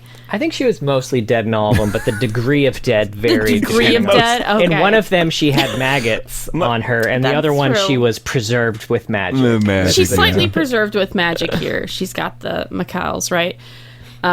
This was fantastic. Just the, she's smelling decay as she gets there, but at the same time, it sounds like Isolde is still alive. And she gets in the room and she's like, this bitch is not alive. Like this, she is very dead and has been dead for a long time. Yeah, for sure. You know, oh, it's so good. I complained a bit about some of the descriptions being a little sparse, but this was one of the ones that really worked. And I think it's like, the author's like pulling in like the senses, right? The first thing that hits is like the smell, and they're trying to cover it up with like heavy incense, but you can still like that stink that just kind of runs under it. And she's like that whole sequence of her coming like into the city, and it's just like fucking chaos. She's going through the palace, and it's like there's rotting food, there's riots, and just like open like kind of gang warfare in the streets. I don't know, and the guards. It's great. It's like, wow, this place has gone to fucking shit. It's a great kind of reveal. And I wish she had had it more on her mind coming into it. Like, oh, I wonder what Camivore's like. It is not fucking good, man. Yeah, I mean, this is her worst nightmare. They're probably fine, right? Because you think in your head, like, she's probably thinking in her head, this is what it's going to be like. But at the same time, being like, that's not going to happen. Like, calm down. It's not. The city's not going to fall apart. You're being around. Yeah, but then she gets off and it's literally her worst. It's got to be her worst nightmare. I assume everyone's starving on the streets. Viego they mentioned he sold everything. They're massively in debt. Camivore's destroyed long before the ruination happened here. And I do love the description of like how he lost it too, just because like he let a few charlatans in who were like, yeah, I can cure her. Then word got around that he would just give fucking anyone money if you just pretended to be able to cure her. Gwyneth Paltrow showed up with goop, and she was like, I got this. Have you tried one of my candles? My mineral, some mineral smells oils like here. Vagina. Yeah. The only thing I don't buy is that no one barged into the castle or killed Viego, especially because the Iron Order was sent away. Was all the Iron Order sent away? Some of them had to still be there, right? They were actually, the Iron Order specifically was like, were acting as guards in the palace, which was now I remember. unheard of beforehand. Yeah. Yeah. That makes sense, because I was like, there's no way no one would have been like, just fucking annihilated Viego. Like, dude, this queen is dead. You've completely run our country into the ground. Like, mutiny, right? Yeah. I do like that moment where I think Callista is... I think her and Ledros are maybe... like they're meeting again after she's come back, and she's either says it or just thinks like, what do people like who are in the middle of a dying civilization think and feel? Do they realize it's dying? Do they just go about their day? Like, is this it? Is this what it's like to see the death throes of this kingdom? Is like, I gotta say, as an American, it was very relatable.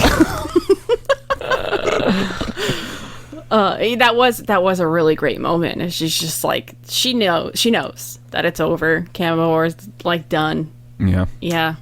I am curious actually, because we know how opportunistic Hecarim is.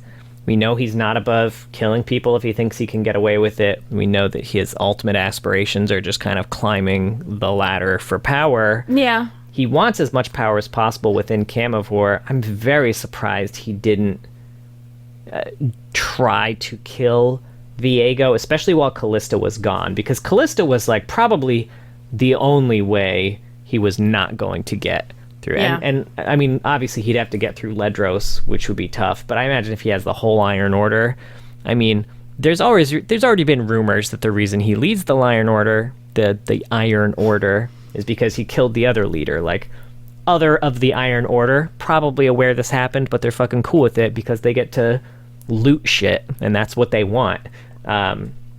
I do not think there would have been a lot of resistance if he was just like, hey, I'm gonna go fucking kill Viego. Are you guys down? And then we can keep looting like he's having us doing right now, but we don't have to lose literally all of the treasure that's in the vault, because why do I care about protecting this kingdom that's fucking broke as hell? Yeah. I mean, that is something they try and really emphasize, is that Callista is kind of... his marriage to Callista is key to him having some sort of valid claim to the throne, but...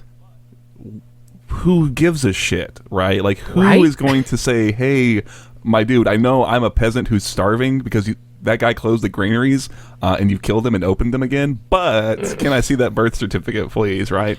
Yeah. He could have easily gotten people on you. That's a really good point, John. I definitely don't buy that Hecarim would have kind of stood by and just listened to a Viego. I think he would have really taken advantage of this situation. Viego's gotten himself. He's the only thing standing between, I think, everyone coming in and tearing Viego apart anyway. Yeah. He wouldn't even have to go in and kill Viego himself. Maybe whoops, forgot a guard tonight. Yeah. Maybe if they did something more to establish it, like he was really manipulating Viego. Like, if I can keep him alive, he's much more valuable alive, because then all eyes are on him and I can kind of run from the shadow, like run the place from the shadows. Could be interesting, but I do agree it doesn't make a ton of sense. I think they just wanted him to... they really wanted him to be just so mischievous. He's like, I'm going to marry Callista. Yes. Yes. Now, we get another conflicting account of how this happened when they have the whole scene in the well where with Viego and Isolde after she's dead, and he puts her in the waters of life, which this is by far my favorite version of how this happened, because I think I've always kind of wondered, the way they've always described it is like he put her dead body in the water, and through some magic, it's been described a few different ways, through various magics in here, so or vague. the potency of the magical artifacts, shit went wrong and now Shadow Isles.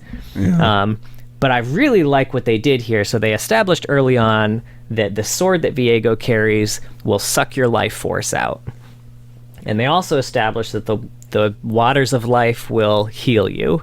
So when Isolde turned into her wraith form and then stabbed Viego with the sword, there was like a magical battle where the waters were trying to heal him at the same time as the sword was trying to suck his life essence out, and the two of them were just battling against each other. Meanwhile, the world rune was like at the bottom of this well, just like, all right, I'm gonna suck in some powers and win this fight, and then just fucking exploded everything. Yeah, it was great. I liked it way more. I don't need a lot of practical explanation for how magic works, but I like a little bit, and this did it for me. I completely agree. Yeah.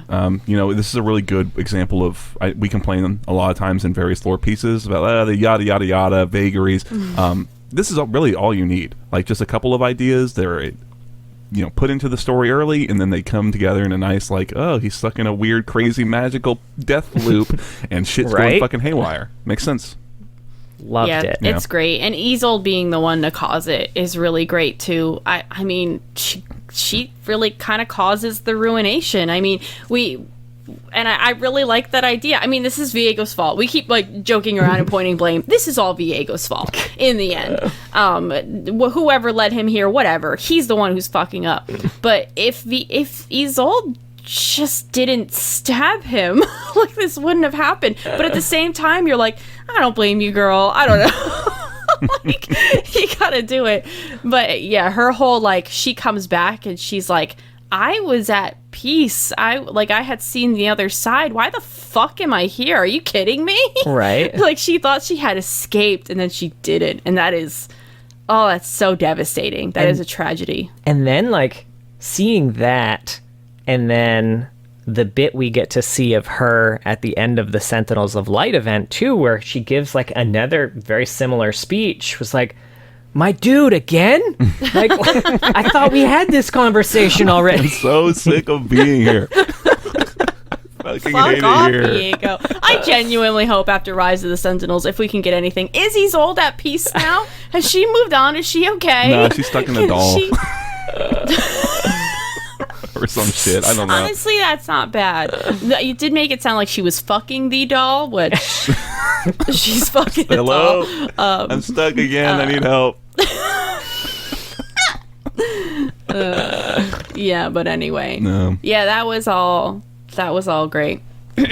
Frankly, that also makes Callista's fate a little more tragic, because we do see a bit of a moment where it seems like she's moving on to the afterlife, and she's in this kind of warm, glowy peace. And then, her need for vengeance kind of... Or I guess that, and also the ruination. That's the big thing. Yeah, it's the ruination first. If she had died, fully died, I think a little bit earlier, she would have been okay? Is that kind of what we can understand? I'm not sure. It probably... I don't know, that's a good question. But they say that all of, the 50 soldiers she had with her were all ghosty. So I imagine, true. Recent... It's like they zombies. Had died earlier. Recent death kind of... Any bodies there, probably. Maybe their souls were all nearby. Kindred was trying their best, man. They were trying to get to every single one. There were too many. Well, I was 5 minutes away. What the fuck happened? Right? Yeah, I also do, a little bit before Isolde is brought into the waters, Grail has a moment where he's kind of questioning Viego's sword, and you realize it's because he really wants it. But he kind of realizes that it's soulbound, it wouldn't work, and he's like, oh, okay. Viego's like, why are you asking all these questions? He's like, oh, no, nothing. No reason. Never mind. It's cool. You're the waters. You want to go? Quietly puts Scythe away. No reason. Yeah. I do like that Grail's like, I should just kill him. But I want to see what happens when he puts this dead bitch in those waters. Yeah, no, You're so right. It's so great, and I bought it too 100%. Grail is just like, he could have killed him, and he's like, I just fucking want to see what happens, and he really won in the end. He came out on top here. It's true. Yeah, took him a little while, but he turns in. No, even just at the end of this, I mean, he turns. Oh, yeah. We hear him get turned into Thresh. He becomes Thresh here. In fact, as they say. Oh no. Just a thresher, they had sneered. They made him what he was, and now they would suffer the consequences of their arrogance and petty cruelty. Urlock Grail is dead, he hissed. Now there is just Thresh. And it had big, no longer Thresher, now Thresh. Yeah. I was thinking that too. Yeah. Oh, man. So I got a long note here. Oh yeah. This was my end of book. Oh, okay. Note. Just random things. I liked. Oh yeah, this is an example of the icons. That's the the rise runes and stuff. But I liked the use of icons to shift character perspective. I thought that was really nice. Sure. Really made it clear whose voice you were getting at any given time, which is always really good. I just heard the voice. Even easier.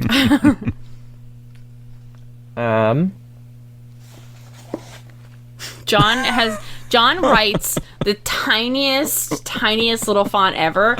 And I make fun of him for it, and he's like, no, it's perfect. And then I just watch you with your old man eyes have to hold the book up to your face. I don't really have to hold it up to my face. It was just for theater. I don't buy it. Anyway. The episode script is actually in that book. I was worried Callista would be betrayed by the host. Knowing they were poor and Hecarim had money, a betrayal could have happened. That's within the realm of possibility, especially with all of the spears in her back that we know are there. But I like how they ended up doing it. Although I feel like I kind of would have liked it. I mean, it was good kind of showing loyalty and everything, but like, I feel like it kind of would have made sense if her people had betrayed her at the end there. Like, I feel like Hecarim made a big deal of saying, like, no, like, your people aren't even getting paid. Like, the only reason they're getting any money is because I'm paying them with the gains from me that would have been shit. great. I agree. Yeah. I agree because when you read the Callista story, it feels way more impactful and kind of all of a sudden. That, like, she thought things were one way and then the world shifts. And next thing you know, her and Ledros are bleeding out. And that's a lot more impactful than this kind of extended last stand fight sequence. Again, very Garen first shield. And it doesn't have the same impact. You never really feel a betrayal at any point. And, No. So really what happens is she knows Hecarim is evil when she's still alive, and then he's like, oh, I'll tell you what, we can still wed, and I'll spare Ledros or something. She's got him at spear point. They have beaten him. She's got him at spear point, right? But you were saying, I was just like giving context for it. No, you're right. And she agrees to it, and then is like, I'm sorry, Ledros, we love each other, but I must wed him. And then he stabs her, and I'm like, oh no, kind of Callista. It doesn't work for me at all. It was just, it really, really doesn't work. Fucking Callista being stabbed by the people she's been giving orders to this whole time, who have followed her loyally for years. Oh, that's so much more because Hecarim bought them. Oh my god, that is great. That would have been devastating, and I would have bought her becoming this vengeful spirit. Because she's warm, she's at peace. The ruination happens. She gets up. Ledros finds her, and she's like, Ledros, oh my god, I can't believe this happened to us. This is devastating. And then she's like, betrayal. She suddenly turns into this, the vengeful wraith that we know her as. But I also didn't really buy that. I think Anthony Reynolds did his best here. But I didn't see any other big betrayals in her life. We're just told she's like, oh, and then she thinks of all the other various betrayals of her life, and I'm like, thanks, what the fuck are they? and Hecarim stabbing her, you knew he was evil, girl. Like, none of it worked. I think this was my least favorite part of everything changed. It just doesn't fit. I completely agree. Had the most potential too. The line had the most potential. It really does. The line specifically is, he'd betrayed her. Of course he'd betrayed her. She even knows. Yeah. It even says in the text, like, she even she's like, Callista, you dumb bitch. Right? She even knows she fucked up. So why does she become this vengeance wraith? It doesn't make sense. But, oh, God, all of her people turning on her at once. Because they teased. Like, I thought they were teasing it. I think you're right. I thought we were getting that breadcrumb. I think you're really right. So good. That's really smart. And you know what else? Is that something that's, like, been kind of a through line, at least from the start. In that very first, like, chapter, she's really proud of the host. And she really holds them up as, like, look, they're not nobles, but they can be forged into something really good and reliable. And isn't it, like, oh, God, isn't it fucking poetic? Man, John, you have nailed it so fucking right. hard. Yeah. I think you're right. He was stuck, right? You want that, that red wedding moment where, like, it all just happens so quick and it just comes out of nowhere and you just feel like this wrench in your gut, like, oh God, oh no.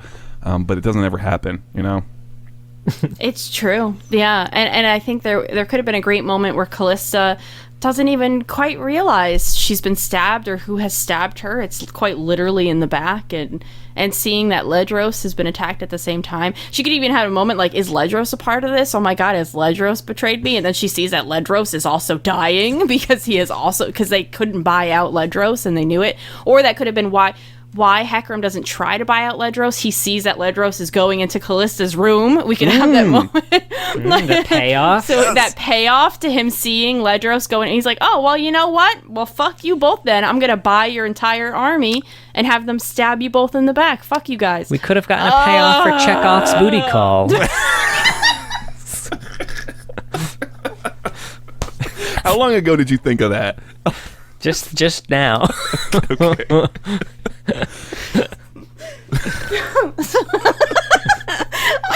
What makes me so mad is that you're right. Yeah. It was a Chekhov's booty call, like 100%. And one other thing frustrates me about this too. We talked about how Thresh is way more. I want to shirt that says Chekhov's booty call on it now. I'm sorry. But we talked about how Thresh was way more interesting to read because he's got a way stronger character voice. I feel like Callista's voice suffered because a lot of the time that we're in her head is dedicated to reinforcing the fact that she's very good at what she does. Yeah. Like, all of her head is like analysis and training and taking in the world around her and having her, and that's like a sacrifice they made. I think maybe it was intentional, but like you know, she won't be as interesting, but people will know she's very, very capable. And then having that all kind of go out the window right at the very end. She's like, all right, my training over the years has showed me that I can't trust you, so I'm not going to. But instead being like, okay, yes, I guess we'll do this. And then, I don't know, it threw away a lot of groundwork that they had made a lot of sacrifices to set up. Yeah, I really agree.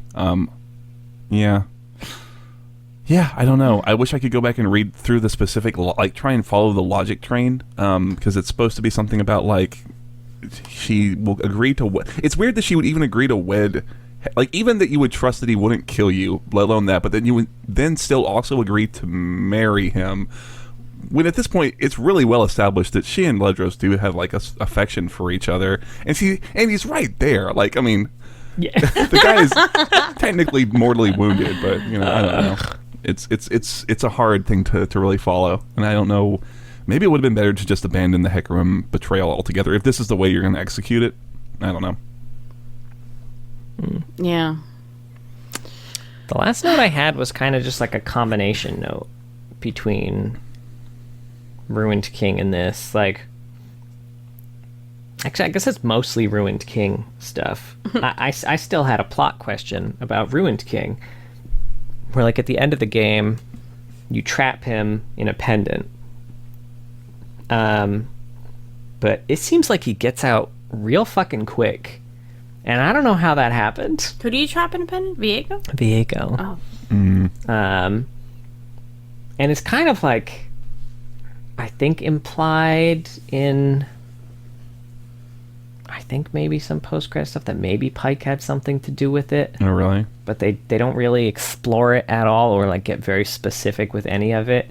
So, like, unless I missed something, hit us up in the comments. How the fuck Viego get out of that pendant and start the whole Sentinels of Light shit, which seems to have happened very quickly after the events of the game, because Misfortune, I feel like the wound is fresh with all the shit that Gangplank is doing, and she immediately sold her soul to Viego, so I feel like it's a matter of like a week or some shit before all the good you did in that game was undone.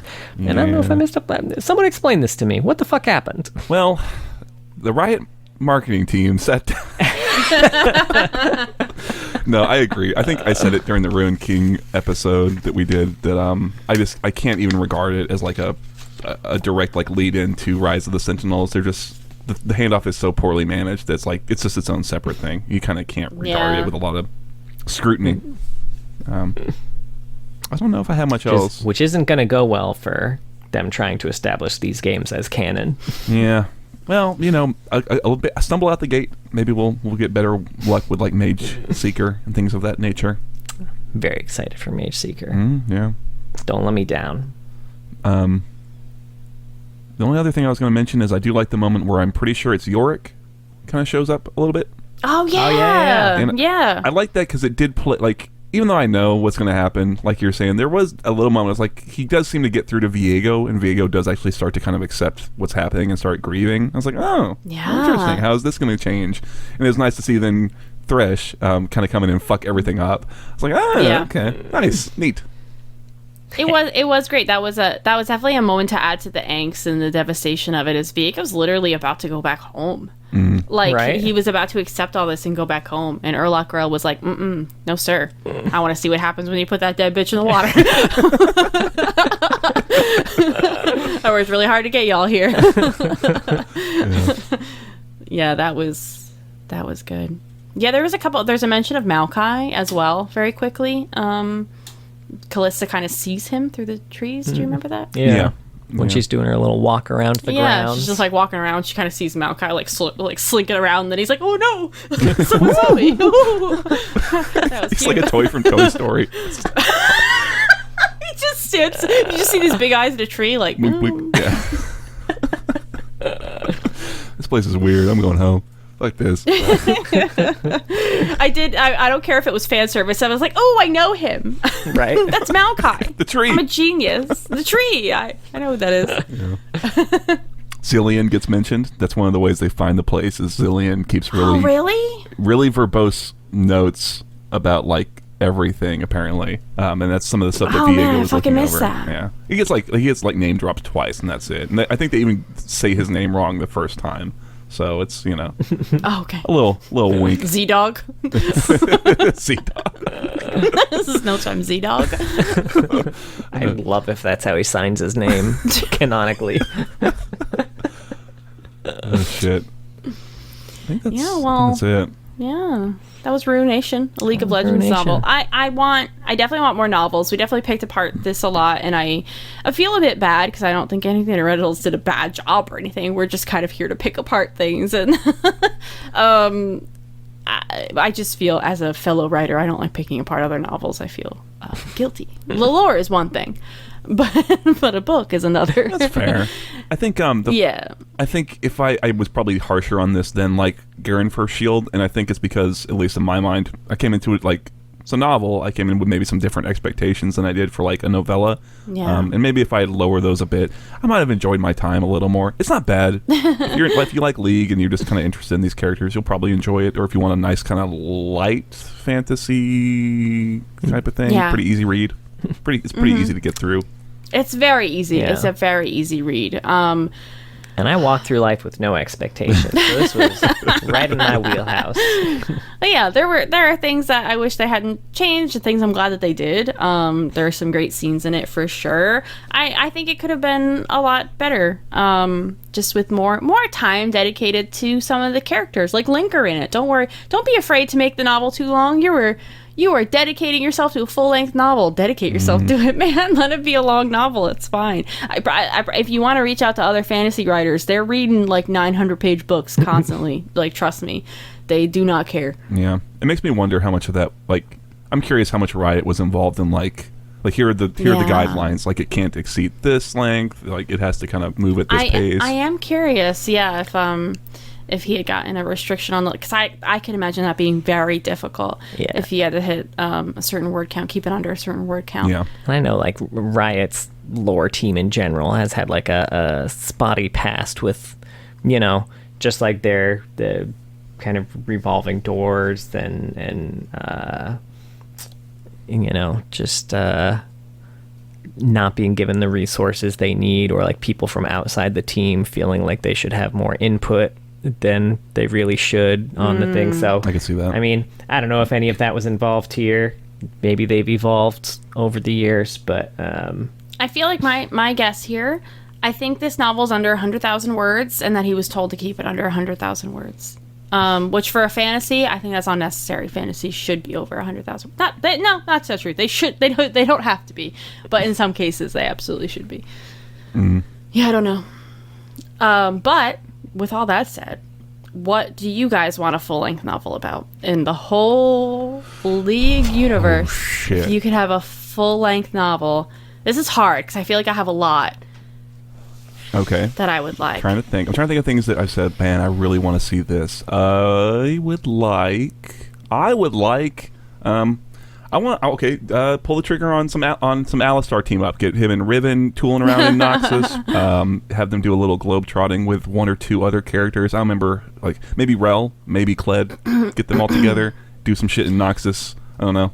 Maybe. Yeah, I like that idea of having a full-length novel about something that it's not a story that's already been told a bunch of times, right? You're kind of picking a few characters that have some lore and creating your own story based on that. I think that would be a really good idea, because then they wouldn't be so confined to, what's going to happen or what has already happened. Yeah. Especially with Alistar, nothing's happened. Yeah, exactly. It's perfect. There's nothing there. I would read a full-length novel, which is a picking up of wherever Diana and Leona are. Oh, that'd be great. Because I have a lot of questions about both of them. I'm interested. I have a lot of interest in aspects in general in their interaction with hosts over time. So I would love a novel exploring, especially after reading like the very good Pantheon short story. Like, I want a novel exploring more about the relationship between aspects and their hosts in a different situation, and the relationship between, two hosts who knew each other before the aspects took over, and also what they're doing with their storyline, because I feel like those two in general, we often have a lot of questions like, well, where the fuck was Diana for this? Where the fuck was Leona for this? So, I'd read that one. Well, then you'd have to put Rise of the Sentinels in that novel, because apparently Diana decided to show up she came out of hiding just for that. Can we just not? Can we just pretend? I'm with you, though, John. I would prefer a continuation rather than a prequel. I'd like some Bilgewater shit. I want to know what happens when Gangplank makes himself known to be alive in Bilgewater again. I think that would be really fascinating. And because I mean, does that happen in the Ruined King, I guess? So what we get of Gangplank in the Ruined King, he's still kind of operating in the shadows. He's the reason that Viego gets re-released, is Thresh also tricks him. Does Miss Fortune know he's alive? Miss Fortune knows he's alive. Ah, damn, what a bummer. Miss Fortune captures him and is going to execute him, but he escapes before the end of the game. That's stupid. Okay, well, ignore that and give me a novel. Because then we can get Graves and TF in the mix. I'd like them to be some characters in it, and I think that would be a lot of fun. Or I think another region that lends itself to it is the Freljord. I like Ash and Sejuani shit a lot, how they are very similar in a lot of ways, and in another world they could be really, really, really close friends, but they're on opposite ends here of a fight. And if you have to do a prequel, I would take the Three Sisters from the Freljord. Oh, sure. I think that would be really fun. Yeah. I get some Void shit in there. Oh yeah. Oh hell yeah. That'd be great. I would love a good Void story. Mm-hmm. Yeah. That's not in Shurima. I would like to get away from Shurima and Void stuff for just a little bit. Feel a little Shurima'd out.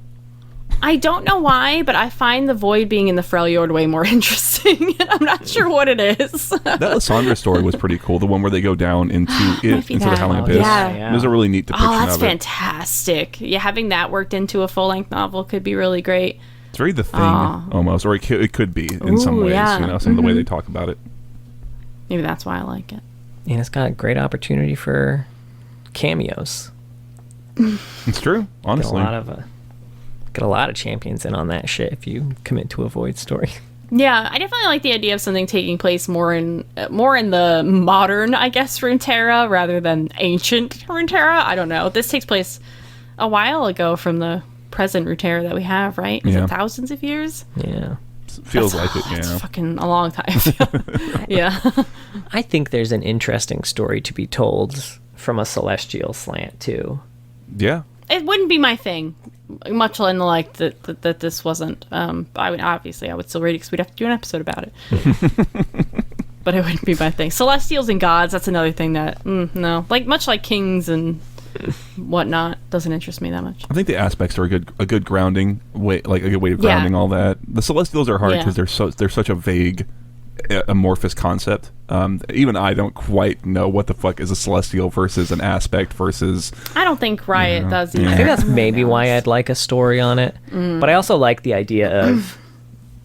I like in general in stories the idea of gods being either beaten or controlled by mortals in some way. I got a book rec for you, found a actually. way to. But so like the whole thing with Aurelian Soul, like I kind of dig that vibe. Sure. One of my favorite series growing up was the Avatar series, which is not to be confused with Last Airbender or the Avatar movies. There's just a series called the Avatar trilogies that was very good. Very. Not heard of this. No. It was There was two Avatars was enough. There's a third one. There's a trilogy of them, it seems. Yeah. It's a lot about gods and how they've done fucked with mortals one too many times, and they're gonna get theirs. I'm down with that. I'm down with a little god killing. That's what you know how sometimes when I'm playing an RPG I name my character Cyric. Oh, He's from the Avatar trilogies. Nice. He's Are a these really books? he's a really cool assassin thief. Yeah, they're books. Oh, okay. Interesting. All right. Well, that was Ruination, a League of Legends novel. Any final thoughts? No. I think we said it all. Yeah. Yeah. Well, thank you so much for listening. We have a Twitter. It's at Loreheads, and a Discord as well if you kind of want to pop in and talk to us. We have a Twitch, twitch.tv/Loreheads. We generally stream on the weekends. We did miss last weekend. John, Sally, it was kind of busy. That happens sometimes. John does TFT for a bit, and then we'll jump into some ARAMs, and we'll all play together if you want to jump in as well. What other social... Oh, YouTube. We've been posting full-length videos of these episodes as well as clips that John posts there, and TikTok and whatnot. We have a Patreon as well. We just recorded Helmet Bro, so that should be up really soon. That's a bonus audio episode. Thank you so much to all of our patrons. But a very special thank you to our Medarda tier patrons. Big Man Gnomes, Chloe Things, King of Hearts, and Techno Robert. If you guys were on the Blessed Isles when shit went down, I would rise alt you to safety. Oh. No biggie. Would you feel the sand beneath your hands, or whatever it is he says? Oh, yeah. He said that so many times. I honestly really liked how they had some of Rise's abilities there. He, rune prison someone at some point. Yeah. That was fun. Yeah. All right. Well, please be sure to join us next week. I think we're going to have a lot to talk about because she just has a lot of lore as we talk about the Exile Riven. Back to the Sentinels of Light. No, No, I forgot she was in it. Are you kidding me? Why would you fucking do that, Riven man? was in that? Riven's in that? I fucking... No, she's not. Not in my universe. Great. You're welcome.